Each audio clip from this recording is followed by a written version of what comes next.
Dicen que abordar un avión revela más sobre la familia que cualquier cena navideña. Aquella mañana en Nueva York, descubrí lo que la traición, justicia, realmente significaban. La terminal de JFK vibraba con voces, maletas rodando y suspiros impacientes. Mi corazón latía acelerado. Esto era más que un vuelo. Era el inicio de un viaje de trabajo que había preparado durante meses. El cielo afuera se veía cargado de nubes grises, reflejando la tormenta que llevaba dentro. Apreté con fuerza mi pase de abordar, mirando el número 17A. Asiento de ventana. No era solo un asiento. Era mi pequeño refugio para las horas por venir. Imaginaba ver cómo el horizonte se desvanecía entre las nubes mientras enfocaba mi mente en las reuniones que me esperaban en Manhattan. Pero al subir al avión, con la maleta arrastrando detrás de mí, algo se rompió dentro. Sentado en 17A estaba mi primo, Daniel. Su sonrisa era demasiado amplia, demasiado arrogante. ¿Llegaste tarde?, dijo con calma, recostándose. Así que pensé en quedarme con este. Tú puedes tomar otro. La sangre se me heló. No había llegado tarde. Estaba justo a tiempo. Mi primo siempre había sido competitivo, a veces cruel. Pero, ¿esto? ¿En un vuelo lleno rumbo a Nueva York? Mi voz se quebró de incredulidad. Daniel, ese es mi asiento. A nuestro alrededor, los pasajeros se acomodaban, fingiendo no escuchar, aunque claramente estaban atentos. La azafata se acercó, notando la tensión. ¿Hay algún problema aquí?, preguntó, profesional, pero firme. Antes de que pudiera hablar, Daniel se adelantó. No hay problema. Ella está confundida. Este es mi asiento. Me quedé inmóvil. Estaba mintiendo. Allí mismo, frente a todos. La azafata nos miró a ambos, insegura. Y entonces, el hombre del asiento de enfrente carraspeó. Su traje era impecable, su presencia imponente. «Disculpen», dijo. Su tono era calmado, pero cortó el aire de la cabina. «Soy abogado. Quizás pueda ayudar a resolver esto de manera justa». En ese momento, todo el avión dirigió su atención hacia nosotros. La sonrisa de mi primo vaciló. Por primera vez, sentí un cambio de poder. La tormenta ya no estaba solo afuera. Estaba aquí, entre la familia y la verdad. El pasillo se sentía más estrecho que un estrado judicial, y el zumbido del aire se convirtió en un silencio expectante. Yo estaba de pie con mi pase en la mano, mientras Daniel se recostaba como si el asiento siempre le hubiera pertenecido. El hombre de enfrente, el abogado, inclinó la cabeza, como evaluando los alegatos iniciales. «Vayamos con calma», dijo, voz baja y firme. «Señora, ¿puedo ver su pase? Y señor, el suyo también». La azafata asintió, agradecida por el orden. «Lo verificaré en el sistema», añadió, sacando ya un pequeño escáner de su bolsillo. Entregué mi pase con los dedos temblorosos. 17A. Daniel sacó un papel arrugado de su sudadera, intentando sonreír como si todo fuera un malentendido encantador. «Ya sabe cómo son estas cosas», le dijo al abogado. «A veces en la puerta cambian los asientos. Yo solo me senté donde me dijeron». El abogado no devolvió la sonrisa. «A veces», admitió, «pero el papel suele decir la verdad». La azafata escaneó primero el mío. Un pitido suave. Miró la pantalla y luego a mí. «Confirmado. Pasajero. 17A. Ventana». Luego tomó el de Daniel. El escáner se detuvo y luego brilló en rojo. «Señor, este es 17C. Pasillo», dijo. «Es la misma fila, no el mismo asiento». Un murmullo recorrió la cabina. La mandíbula de Daniel se tensó.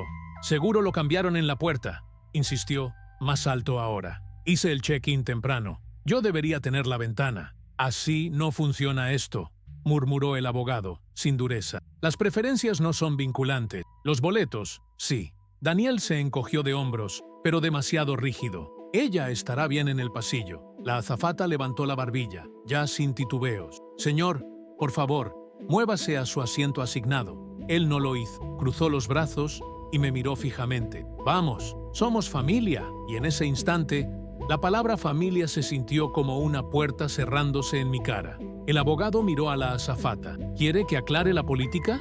Sus ojos se suavizaron de alivio. «Por favor», habló lo suficientemente bajo para que solo nuestra sección escuchara, pero parecía que el avión entero se inclinaba hacia adelante. «Un pase de abordar es un contrato temporal entre pasajero y aerolínea. Interferir con el asiento asignado de otro pasajero no es solo una grosería, puede considerarse incumplimiento. Si esto continúa, la aerolínea puede llamar a seguridad. Nadie quiere eso, especialmente antes de despegar. La azafata asintió. Señor, última petición. Por favor, muévase a 17C. Ditch.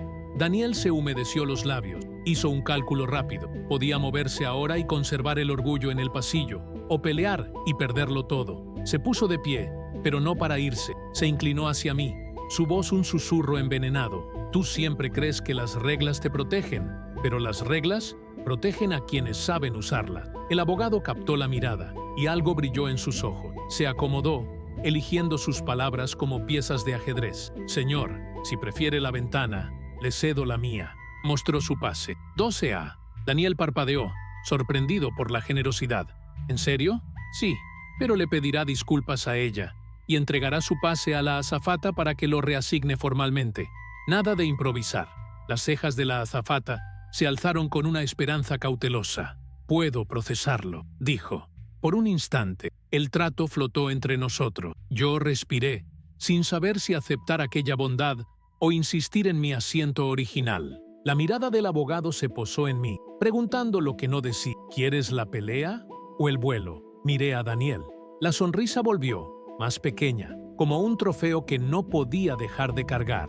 Si tomaba 12A, se saldría con más que una vista. Se saldría con la historia. Conseguí un asiento mejor. Y yo cargaría con la sensación de que la justicia había sido negociada, no otorgada. Gracias, le dije al abogado, firme. Pero no. Me volví hacia la azafata. Quiero mi asiento asignado. Los labios del abogado se curvaron en casi una sonrisa. Entonces dejamos que el registro hable. La azafata se irguió. Señor, debe moverse a 17CC ahora. Si no cumple, tendré que llamar a la puerta. Daniel miró hacia la cabina delantera, donde dos asistentes más observaban. Exhaló un sonido de rendición silenciosa o de un nuevo plan. Está bien. Se incorporó del todo, tomó su mochila y salió al pasillo. Pero hablaremos de esto después, murmuró. A mí, no a ella. Una promesa o una amenaza, no lo supe. Me deslicé en 17A, la ventana fría bajo mi palma. Afuera, las nubes parecían moverse, aunque aún no habíamos despegado. La azafata agradeció al abogado con la mirada y escaneó las reasignaciones, ordenando el papeleo invisible del orden. La fila se calmó. Los cinturones hicieron clic como un punto final. Mientras el avión se alejaba de la puerta, el abogado habló suavemente desde el otro lado del pasillo. Lo manejaste bien. No se sintió así. Así se siente cuando ganas por principio, respondió. Cuesta claridad antes de dar paz. Asentí, con la garganta apretada. Gracias por intervenir. Él restó importancia con un gesto. Prefiero vuelos tranquilos. Soy Mason, por cierto. Le dije mi nombre, sintiendo que caía en el silencio entre nosotros como algo recién mío. Mientras rodábamos, Daniel se inclinó hacia el pasillo, fingiendo buscar en su mochila. Su teléfono brilló un instante, con una pantalla que ya había visto en cenas familiares. Una notificación parpadeó, algo que no era un simple mensaje, y no era inofensivo. Un nombre que reconocí, un nombre que no le pertenecía. La señal del cinturón sonó. Los motores rugieron con un crescendo bajo. Miré por la ventana y luego de nuevo a los hombros de mi primo, tensos alrededor de ese teléfono, como si guardaran un secreto. Pensé que lo peor de la mañana ya había pasado. Me equivoqué. La verdadera turbulencia apenas comenzaba. El ascenso desde JFK se sintió interminable, la cabina vibrando al ritmo del despegue. Aún me temblaban las manos por la confrontación, pero mi mente ya no estaba en el asiento. Estaba en Daniel y en el destello de su teléfono que se negaba a abandonar mis pensamientos. Eché miradas furtivas. Se encorvaba sobre la pantalla, el pulgar moviéndose rápido, los hombros angulados para bloquear mi vista. Pero en el pequeño reflejo de la ventana, capté un fragmento, una cadena de mensajes con el nombre de mi jefa en la parte superior. El pecho se me apretó. ¿Por qué estaría Daniel escribiéndole a ella? La realización cayó como turbulencia repentina. No estaba robando solo mi asiento. Intentaba robar algo más grande. Me recosté, tratando de respirar a través del rugido de los motores. Mason, el abogado, Notó mi inquietud. Se inclinó hacia el pasillo, con la voz baja para que nadie más oyera. ¿Te está molestando otra vez? Negué rápido con la cabeza. No exactamente. Es solo que está en contacto con alguien con quien no debería. Mason me observó un momento y luego asintió despacio, como si ya hubiese atado más cabos de los que yo quería. Las disputas familiares en aviones son un lío, pero si también implica trabajo, quizá debas prepararte. Daniel se movió de pronto, guardando el teléfono en la mochila. Me miró y sonrió con sorna, lo bastante bajo para que solo yo lo oyera. Ojalá estés lista para sorpresas en Nueva York. Quise exigir respuestas ahí mismo, desenmascararlo frente a toda la fila. Pero el momento era imposible. Las azafatas empujaban carritos por el pasillo, los pasajeros se acomodaban para dormir, y me sentí atrapada en una prisión silenciosa, con un secreto listo para explotar. A mitad de vuelo, mientras servían bebidas, Mason se excusó para ir al baño. Me quedé sola con Daniel. Se inclinó, susurrando con veneno. ¿Crees que solo puedo quitarte un asiento? Espera a que aterricemos. Ese contrato del que te sientes tan orgullosa, tu jefa podría no verlo igual después de hoy. El estómago se me hundió. Las piezas se encajaron. El viaje no era solo por reuniones. Era para presentar meses de trabajo. Un proyecto que podía asegurar por fin mi ascenso. Si Daniel había llegado antes a mi jefa, podría sabotearlo todo. No te atreverías, le susurré. Él sonrió. Ya lo hice. Las palabras cortaron más hondo que el robo del asiento. La sangre me retumbaba en los oídos. A mi alrededor, la gente bebía refrescos, leía revistas, reía en voz baja, ajenos a la guerra librada en la fila 17. Mason regresó, se sentó, y sus ojos se afilaron al verme. No preguntó en voz alta, pero yo sabía que podía leer el pánico escrito en mi cara. Miré por la ventana las nubes, desesperada por aire. Esto ya no era un vuelo. Era mi carrera, mi futuro, mi dignidad en juego. Y en ese momento entendí algo. La justicia no vendría de la azafata, ni siquiera de Mason. Tendría que venir de mí. Pero, ¿cómo se contraataca a 30.000 pies de altura? El avión zumbaba estable, pero por dentro mi vida se precipitaba hacia su propia turbulencia. La señal del cinturón se apagó y la cabina exhaló al unísono, una ciudad flotante que volvía a sus quehaceres. Miré el banco de nubes junto a 17A y decidí que no aterrizaría siendo la persona que Daniel esperaba. Si él había llegado a mi jefa, yo llegaría mejor, más claro, antes y con pruebas. Compré el Wi-Fi a bordo, con los pulgares rígidos por la adrenalina. La pantalla cobró vida, también mi determinación. Abrí un correo nuevo para Alicia Park. Asunto simple y profesional. Cronograma Plus. Materiales para la presentación de hoy. Adjunté el deck que había pulido al amanecer, mis registros de trabajo, los prototipos con marca de tiempo de la unidad interna, sin súplicas, sin pánico, solo los hechos en secuencia, como la verdad merece ser vista. Mason observó sin invadir. Envíalo, con copia a tu cuenta personal, dijo en voz baja. Y si la política lo permite, copia a RR, HH. Mantén todo a la luz. Asentí, añadiendo RRH como un cerrojo que encaja. El cursor esperó en la última línea. Una cosa más, tecleé. Soy consciente de que puede haber contactos paralelos sobre este proyecto. Para mayor claridad, incluyo el rastro completo de autoría y el historial de commits. Leí la frase 2 veces. No era una acusación, era un espejo. Presioné enviar. Una barra azul avanzó.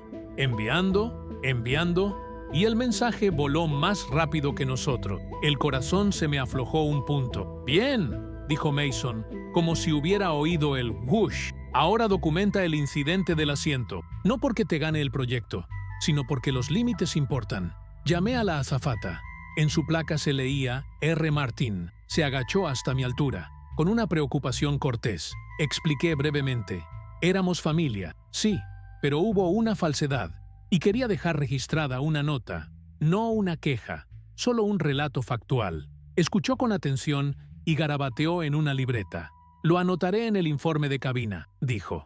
«No saldrá de aquí a menos que lo soliciten, pero tendrás la hora y los detalles si los necesitas». «Gracias», respondí. «Eso es suficiente». Daniel observó el intercambio con una quietud que significaba cálculo. Clavó la vista en un titular deportivo como si fuera un escudo. Podía sentir su atención punzando el borde de mi asiento como estática. La vieja yo habría llenado el silencio con disculpas nerviosas. La nueva yo miró el ala y dejó que el motor sostuviera el espacio. Un ding suave tocó mi teléfono. Respuesta de Alicia. Recibí tus materiales. Documentación impecable. Reunión a las 3 p.m. Sala C. Quiero tu lectura primero. Luego sumamos al resto. Solté aire. No había elogios efusivos ni drama. Solo claridad profesional. La clase de claridad que desata un nudo. Miré a Mason, que leyó la aprobación en mi cara. Luz del sol, murmuró. Una hora después, cuando el carrito volvió con café, pedí agua y una rodaja de limón. Algo limpio para marcar el giro del día. Daniel se inclinó, la voz envenenada. ¿Crees que disparar correos te salva? No, dije manteniendo el tono parejo. Hacerme dueña de mi trabajo, sí. Él sonrió de medio lado. Alicia y yo llevamos semanas hablando. Las palabras quisieron doler. Apenas rozaron. Entonces reconocerá mi voz en la página, contesté, y volví a la ventana. Mason se acomodó, no para protegerme, sino para anclar el espacio. Esto harás al aterrizar, dijo con cadencia de instrucciones antes de un veredicto. Vas directo a tu reunión, mantén los hechos claros y el gesto sereno. Si preguntan por la familia, di, no discutiré asuntos privados en el trabajo, y haz una pausa. El silencio es una herramienta. Puedo hacerlo, dije. Ya lo estás haciendo. Abrí notas y bosquejé una cronología limpia en viñetas. Concepción, sprints de investigación, feedback de stakeholders, iteraciones del prototipo, métricas, riesgos, mitigaciones. Era la arquitectura detrás de la presentación. El acero que sostiene el vidrio. Añadí 2 líneas al final. Solo para mí. Te lo ganaste. Háblalo como tal. Las nubes se abrieron bajo el ala revelando una costura de costa y la losa pizarra del Atlántico. El capitán anunció el descenso. Los respaldos se enderezaron como una sinfonía de decisiones. La ciudad se reunió a lo lejos. Puente, chimeneas, la geometría de la determinación. Otra vibración. Segundo correo de Alicia. Aviso. Hay ruido sobre la autoría. Lo trataremos con limpieza. Trae tus registros de commits, viento de cola. Daniel fingió no leer sobre mi hombro, pero la tensión en su mandíbula lo delataba. Alcanzó el teléfono, el pulgar sobre algo que ya no podía arreglar desde allí, algo que ya se movía sin él. El avión viró sobre Queens, la gente buscó bolsas, chicle y vidas a punto de reanudarse. Ajusté más el cinturón. R. Martin volvió y deslizó un papelito en mi mano. Nota de cabina registrada a las 9:42 a.m. Disputa de asientos en la fila 17 resuelta.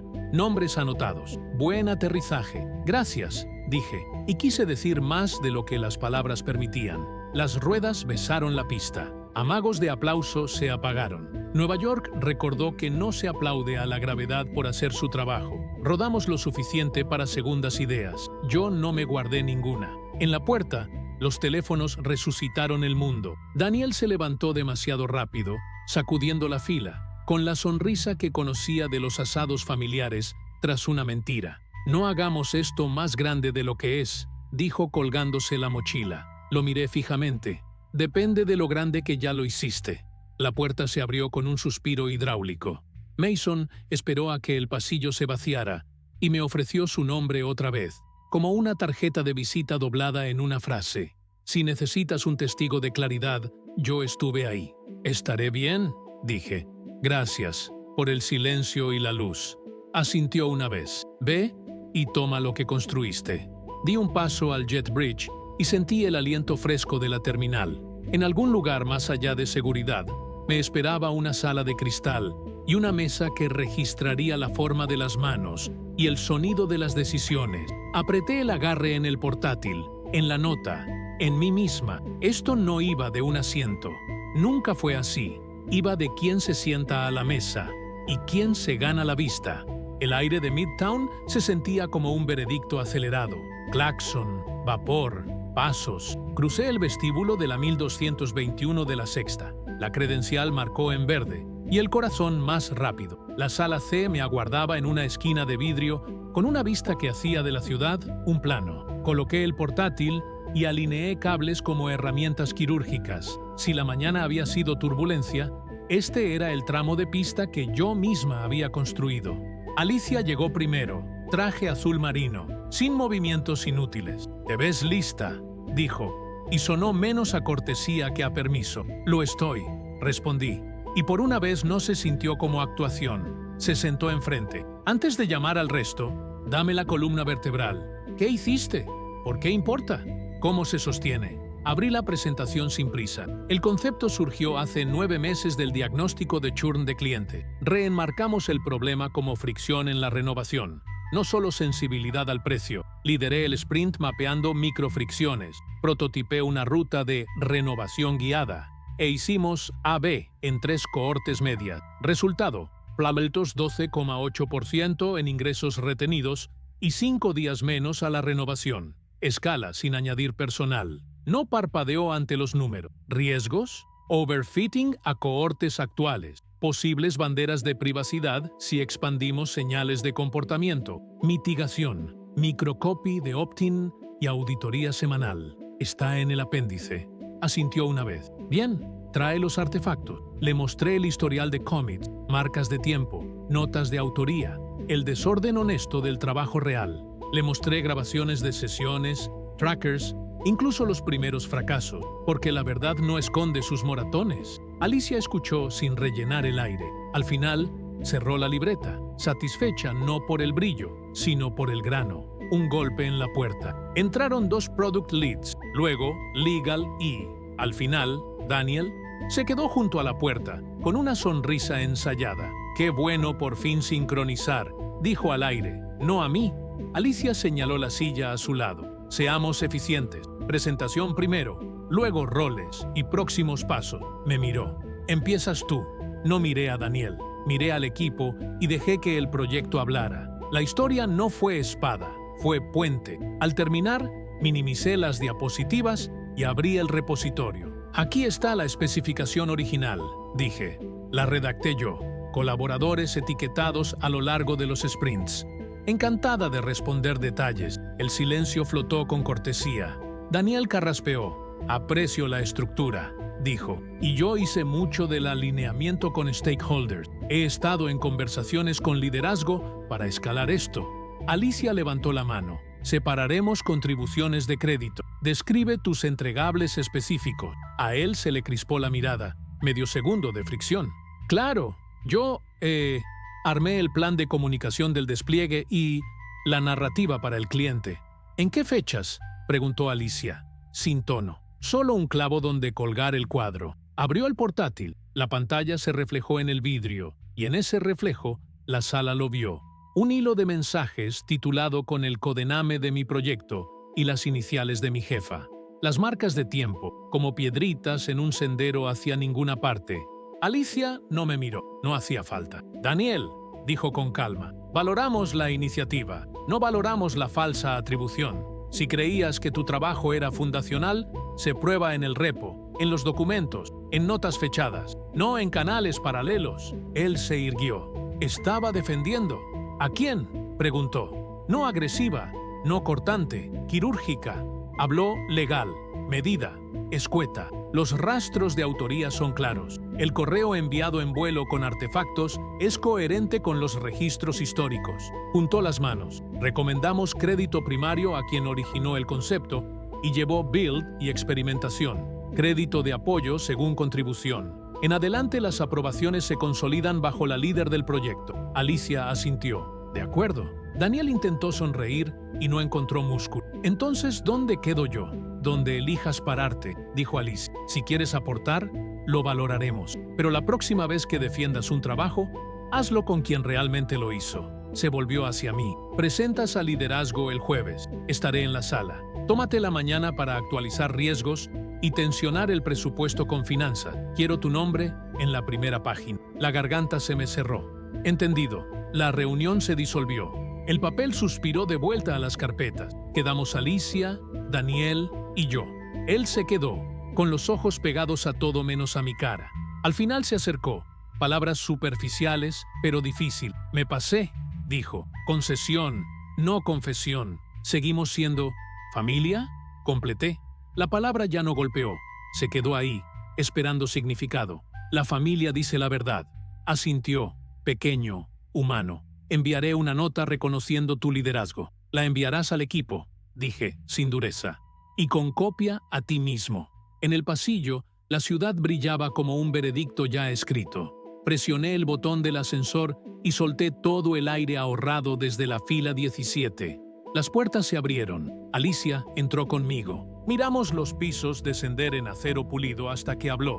Ojos en nuestro reflejo. Buen trabajo, dijo. En el producto, sí, pero más en la postura. Sonreí como pude. Gracias por darme espacio para sostenerme. Tú hiciste el espacio, dijo. Y las puertas se abrieron a un piso que olía a café. Y segundas oportunidades. Salí más ligera, no triunfal, más firme. La firmeza que llega cuando entiendes que la justicia no es un trueno. Es una serie de líneas claras, trazadas en vidrio y mantenidas allí.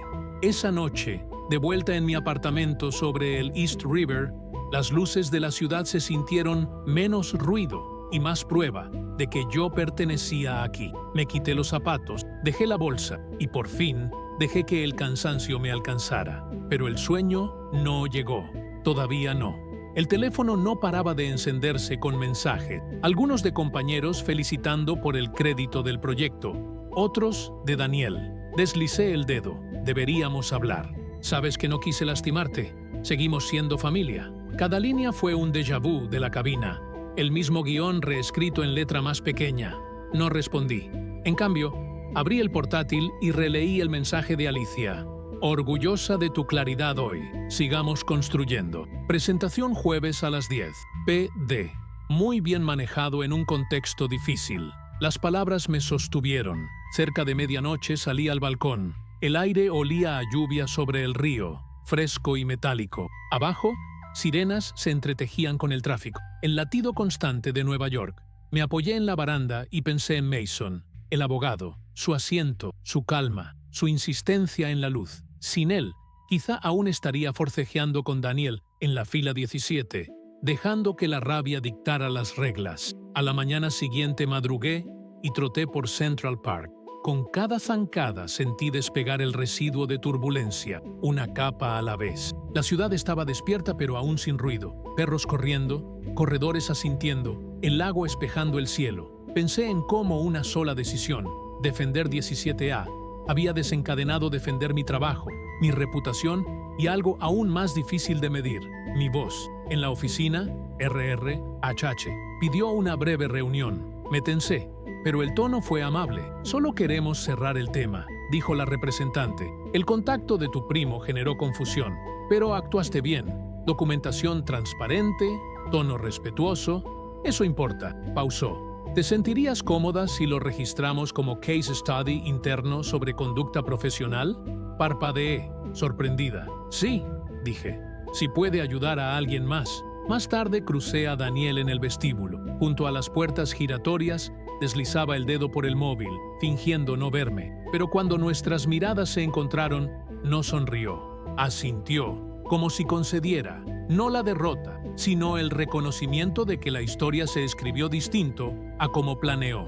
Le devolví el gesto. No era perdón, todavía. Era espacio para el mañana. Arriba, afiné las diapositivas del jueves. Los datos brillaban más limpios ahora. No solo números, sino testimonio. Detrás de cada gráfico estaba la elección de defenderme sin gritar, de reclamar mi lugar sin quitarle el de nadie. Al atardecer, con la ciudad bañada en oro, me senté junto a la ventana con una libreta. En la parte superior escribí, lecciones desde 30.000 pies. Luego, una por una. La familia no justifica la falta de respeto. El silencio puede ser fuerza si va con claridad. La verdad es más fuerte por escrito. La justicia rara vez es dramática. Es constante. No peleas solo por un asiento. Peleas por tu nombre. Cerré la libreta, más liviana que en meses. Cuéntame, ¿alguna vez alguien cercano intentó llevarse el crédito de tu trabajo? ¿Cómo lo manejaste? Comparte tu historia abajo. Me encantará leerte. El jueves amaneció como un veredicto. Nítido, claro, innegable. Entré a la sala de conferencias con el portátil contra el pecho y una calma que no había poseído antes. Muros de vidrio enmarcaban el skyline, el río brillando como una veta de acero. Dirección estaba sentada alrededor de la mesa larga, bolígrafos alineados, ojos expectante. Alicia me dio un gesto. Adelante. Comencé. No con drama, no a la defensiva, sino con diseño. Mostré los puntos de dolor, los datos, los prototipos. Dejé que el trabajo respirara por sí mismo, como la luz llena una habitación sin pedir permiso. Llegaron preguntas, punzantes y técnicas. Respondí con la verdad que había cargado durante meses, las manos firmes sobre el control. Cuando terminé, el silencio se estiró lo suficiente para que un latido resonara. Entonces el CFO se echó hacia atrás, brazos cruzados, y dijo simplemente: «Esto cambia nuestra curva de retención». Aprobado. No hubo aplauso. No era ese tipo de sala. Pero los asentimientos circularon como corriente. Alicia cerró su cuaderno. «Felicidades», dijo. «Te ganaste el liderazgo». Exhalé. No alivio, no triunfo. Algo más callado. La sensación de haber llegado a donde pertenecía. Más tarde, en el pasillo, vi a Daniel esperando junto a los ascensores. Se veía más pequeño que en el avión, los hombros hundidos bajo el peso de las decisiones. Por un momento pensé en pasar de largo, pero me detuve. Se aclaró la garganta. «Ya envié la nota al equipo». «Lo sé», respondí. «Hice más de lo que me correspondía», admitió, y pensé que si empujaba lo suficiente, podría tomarlo. «Los asientos no funcionan así», dije. «El crédito, tampoco», desvió la mirada, avergonzado. «¿Seguimos siendo familia?». Pensé en la fila 17, en la voz serena de Mason, en las preguntas firmes de Alicia, en las luces de la ciudad desde mi balcón. Al final dije: «La familia dice la verdad. Si puedes hacer eso, entonces sí». El ascensor se abrió. Entró, y por primera vez en días, la mueca había desaparecido. Solo quedó el silencio, uno honesto.